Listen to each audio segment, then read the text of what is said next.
Alabama, Alaska, Arizona, Oh Arkansas, my God. California. John, Cal- what are you counting again? I'm counting the most affordable, most LGBTQ plus friendly city in each state. In each state? All of them? Yes, and maybe some territories and maybe DC. We'll see. Okay, so what's the most affordable, most gay-friendly city in every state? I don't know yet. You, me, and everyone else will have to tune in to Queer Money on our favorite podcast player or on YouTube every Thursday to find out. Yeah, that's right. Well, and we're going to get started today. You're listening to Queer Money episode 383, and this is the start of our new series of picking the most affordable gay-friendly cities in every state. And today we are picking Wyoming's most affordable, most gay-friendly city to live in. Now, on with the show. The mission of Queer Money is to financially empower the LGBTQ plus community. Join us in thanking Capital One for supporting that mission. So here we go. I'm excited to start this new Thursday bonus money series. Starting with the W's, we're giving the bottoms some preference today. A little love at the end, right? Going with the W's, working our way to the A's, because the A's always get to go first. Right. So, David, why don't you share with our audiences what variables we're using to decide the most LGBTQ plus friendly / most affordable, because this is the Queer Money podcast and money and affordability is very key. Right. Metrics that we're using to decide that. Exactly. As John is saying here, we wanted to focus on providing both cities that are focused on equality and inclusion, as well as cities that are affordable. I mean, to be honest, folks, we all know there are some really affordable cities to live in this country, but pretty much no queer person wants to live there because they're fucking scary, right? Yeah. Well, and on the flip side, there are some amazing LGBTQ plus friendly cities to live in, but nobody can afford to live there anymore. So we're trying to answer the question of what's sort of the Goldilocks city in each state. Right.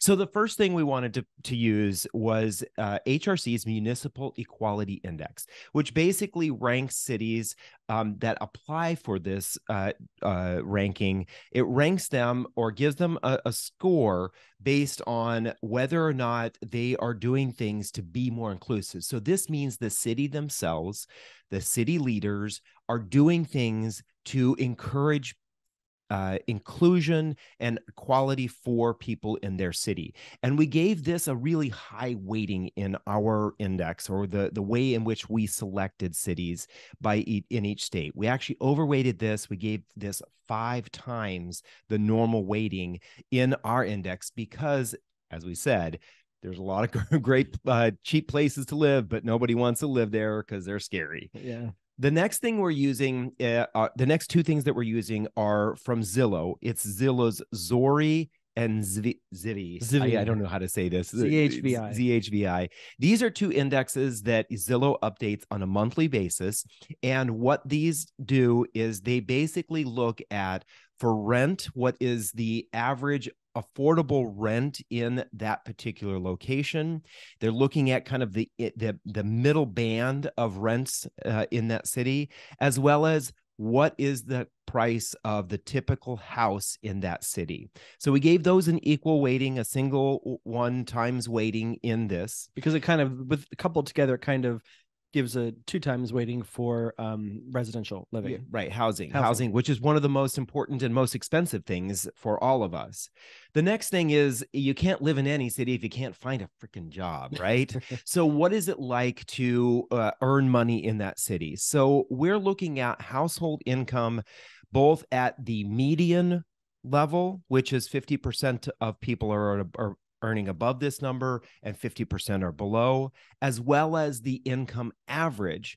What's interesting is some cities have a really big spread between the median and the average, which means that there are a lot of people, or there are more people in that city earning at the higher end of the scale, or really high end numbers at the high end of that scale. Think places like Menlo Park, California, places where there are big tech hubs. Sunnyvale was just voted the happiest place to live in the U.S. Right. So we're giving these an equal weighting or a single rating weighting in this. And then the last thing is we are using bestplaces.net's cost of living index because housing and income are not the only things that make a place affordable or unaffordable to live. Best Places uses a variety of things when they create their index, and their index is based on a 100. So either you're above or below that 100 based on the kind of the national average. They include in that what, like cost of dining out, cost of gas, cost of eggs, clothing, all various metrics to include the cost of living there. Right. And we gave this a double weighting in this because in our rankings by city, because we think that this is an important thing to remember. If housing is kind of getting a double weighting because of both rents and home prices, we also want a cost of living to give a double weighting. Exactly. So what's the most affordable, most LGBTQ friendly city in Wyoming? Let's get started. Tired of all the credit card offers you get from your current credit scoring app? Download CreditWise by Capital One today to avoid them. So we're going to kick off each episode by giving an honorable mention. And so the honorable mention. This is what's Miss America's, what do they call her? The runner up, right? So this is our runner up. Yes. So keep in mind, there aren't a lot of municipalities in the state of Wyoming. It is the least populated state in the country. Right. I think the population is around 580,000. Yeah. Some of us, not us right now, but some of us live in cities that have more people in them than the whole state of Wyoming. So it's exactly. Yeah. So yeah, it's a little sparse. So keep that in mind. We were only able to include 6 cities in Wyoming in this particular analysis. So the runner-up is Gillette, Wyoming. Congratulations, Gillette. It's not super gay friendly though, so there's a caveat to that. It's very affordable, but not very gay friendly. So even though it ranked number 3 on HRC's MEI index of the states in Wyoming, of the cities in Wyoming, cities in Wyoming, it's still not a great rating. It only scored a 22 out of a possible 100. So I'm not necessarily sure I would want to live there. But if you're a little bit braver and maybe more butch, I don't know, than I am, maybe it's an option for you. The average and median income are the highest of all the Wyoming cities that we analyzed, all 6 of them. And then both rent and home values are below average in the cities of all the cities that we analyzed. So yeah, so Gillette, congratulations on your runner-up status. David, who is the winner? The winner is Laramie. So why Laramie? Out of all the cities, the 6 cities, why Laramie? Well, Laramie has the highest ranking when it comes to the HRC Municipal Equality Index. They are not at a 100, but they still have the highest ranking.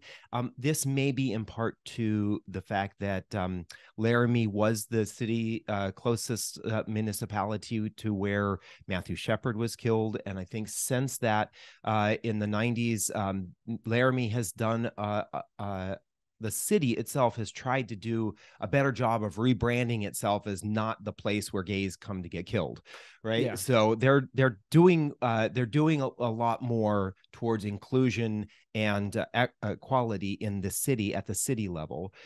It does rank as number 1 in rent affordability of the 6 cities that we looked at.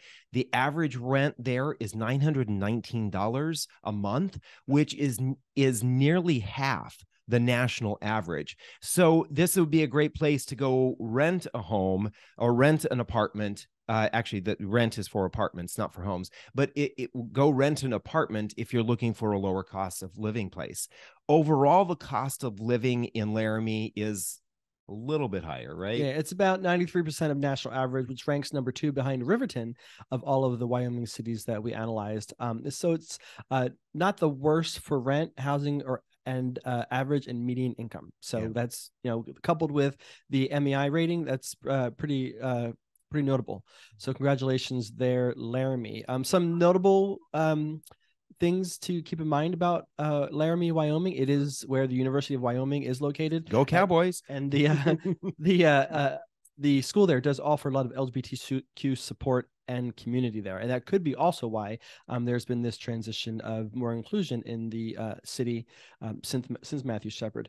The city's leadership also has taken a positive stand on LGBTQ equality and rights. So keep in mind, this is a very red state, so that takes a lot of courage for those particular leaders in Laramie to be able to do that. Yeah, exactly. The other thing is that Laramie provides extra services for individuals who are living with HIV and AIDS. This means that this may be a good city that if you are living with HIV or AIDS, that you are maybe want to think about this as a place to go to live to have a lower cost of living, so that you can either build up money for retirement, or build up a nest egg for buying a home, or finding a place that's low cost to live during the summer, spring, summer, and fall months, and then go escape in the winter months. And then also they have a very typical Pride schedule. Their Pride is the last week in June, but they do have Pride Fest events all year round. One of those is called Rendezvous Campout, which is the largest gay camping event in the Rocky Mountain region. It is between Laramie and Cheyenne, so it's not in Laramie, but it's kind of Laramie is kind of the basis for where people come from to go to this event. So if you like camping, if you have a Subaru, a Jeep, or a truck, Laramie maybe your place to go. Right, exactly. All right, so stay tuned for your Queer Money takeaway from this episode. Start your journey to financial independence with a checking and savings account that doesn't nickel and dime you with fees. Get a Capital One 360 checking or 360 performance savings account at Capital One today. Thank you for listening to another episode. On next Thursday's Queer Money bonus episode, we're going to be covering the most affordable, most gay-friendly city to live in Wisconsin. Cheese. Hey, if you'd like to see the results of all the cities in each state that we're analyzing, please go to queermoneypodcast.com/cities, or click the link in your podcast player for our growing analysis. Thank you and have a wonderful weekend.